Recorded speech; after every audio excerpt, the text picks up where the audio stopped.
Pakistan's constitution guarantees freedom of religion or belief for all Pakistani citizens. Yet, as Mr. Jan Fiegel has just told us, reality tells us a different story. Since 2014, the European Union has tried to help Pakistan improve its human rights record with trade incentives. A win-win proposal, in a sense. The privileged access to the EU market in exchange of the ratification and implementation of 27 international covenants to improve human rights and the rule of law.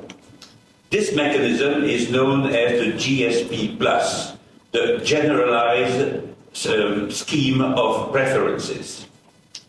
From 2014 to 2022, Pakistan's exports to the EU almost doubled, from 8.3 billion euros to almost 15 billion euros. For 10 years, Pakistan has been the winner in this operation, and the EU has been the loser. Indeed, over the years, many parliamentary questions and resolutions have highlighted Pakistan's disregard for human rights and the lack of political will to prioritize its human rights record. By accepting de facto this situation and by failing to sanction Pakistan's non-implementation of the GSP+, the EU has misused the money of the EU taxpayers and has lost its credibility as a commercial power guided by human rights values. Indeed, the list of persistent, egregious human rights violations has remained unchanged for 10 years. One, the fabrication of blasphemy cases against Christians, Ahmadis, and other religious minorities. Two, the sentencing to heavy prison terms and even the death penalty on such blasphemy charges. Three, the impunity of false accusations, acts of violence and mob violence against members of minority religious communities, places of worship and communal buildings. Four, the controversial funding of schools in an environment of religious extremism. And five, the persistence of madrasa, religious schools, beacons of indoctrination and extremism, which are out of control of the state institutions, etc., etc. The 2021 single national curriculum in force in state schools has institutionalized religious bias, embedding Islamic teachings across core subjects and forcing non-Muslim students into an environment of indoctrination and exclusion.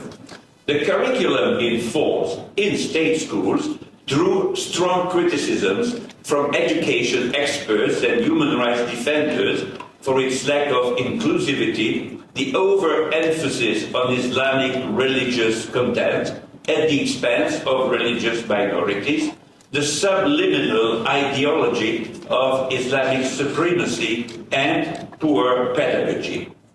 Alarmingly, in the province of Punjab, which has a bit more than 50% of the total population of the country, extremist religious clerics now hold power over curricula in state schools, censoring content and restricting academic freedom.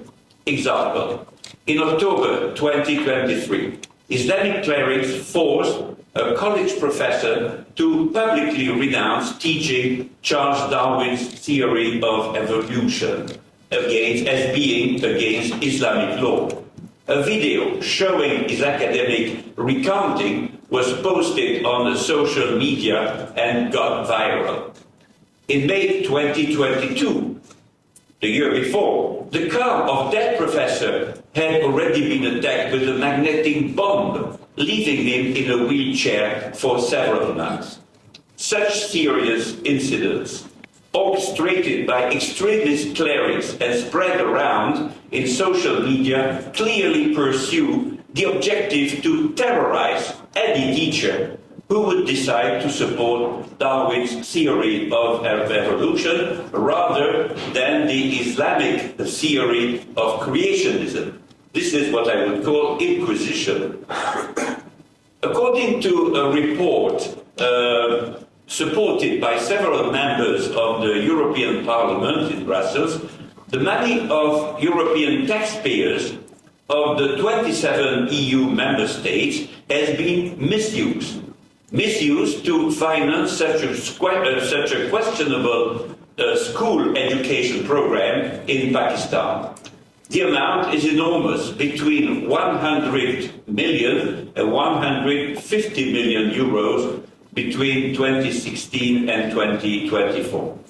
The question is, should European taxpayers finance a public education system, the implementation of which largely remains in the hands of extremist Muslim clerics who terrorize broad-minded teachers and professors? Would European taxpayers and political leaders accept that their own state, finances Muslim faith-based schools at home, where creationism and only creationism would be taught? I think the answer is obvious, and the conclusion of the European Union should be, okay, let's stop financing Pakistan's education system as long as, of course, it is in conformity with international standards. But there is no such answer from the European Union. Maybe the various UN institutions financing school education in Pakistan should also strengthen their oversight to ensure that their financial assistance does not contribute directly or indirectly to religious indoctrination and Islamization.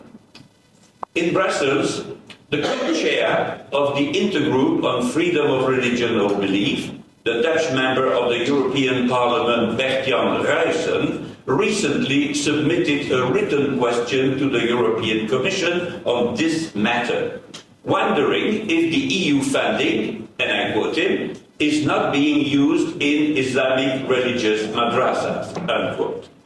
In his answer, the EU Commissioner failed to reply to this concern, as well as the following questions of MEP Ruijsen that are worth quoting, at the I will quote. Quote, what mechanisms does the Commission have in place to determine which curricula have Islamic religious contents that seeps into general subjects in state schools to which non-Muslim children may be exposed? There was no answer from the European Commission. And what restrictive measures or sanctions does the EU have at its disposal for such cases? And again, there was no answer to his parliamentary question. And now we will have the opportunity to listen to that member of the European Parliament that we recently interviewed in Brussels and who was answering us about the questions that he had raised and that remain really unanswered. Well, the answer was indeed very disappointing.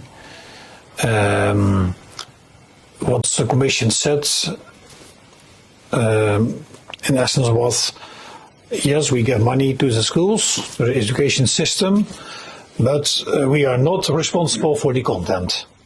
That's the opinion of the Commission.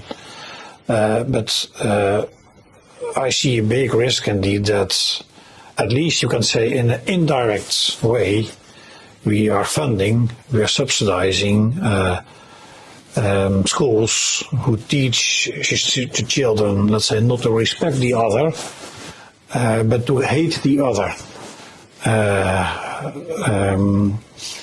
Supporting extremism and supporting discrimination. So yes, I have great concerns about that.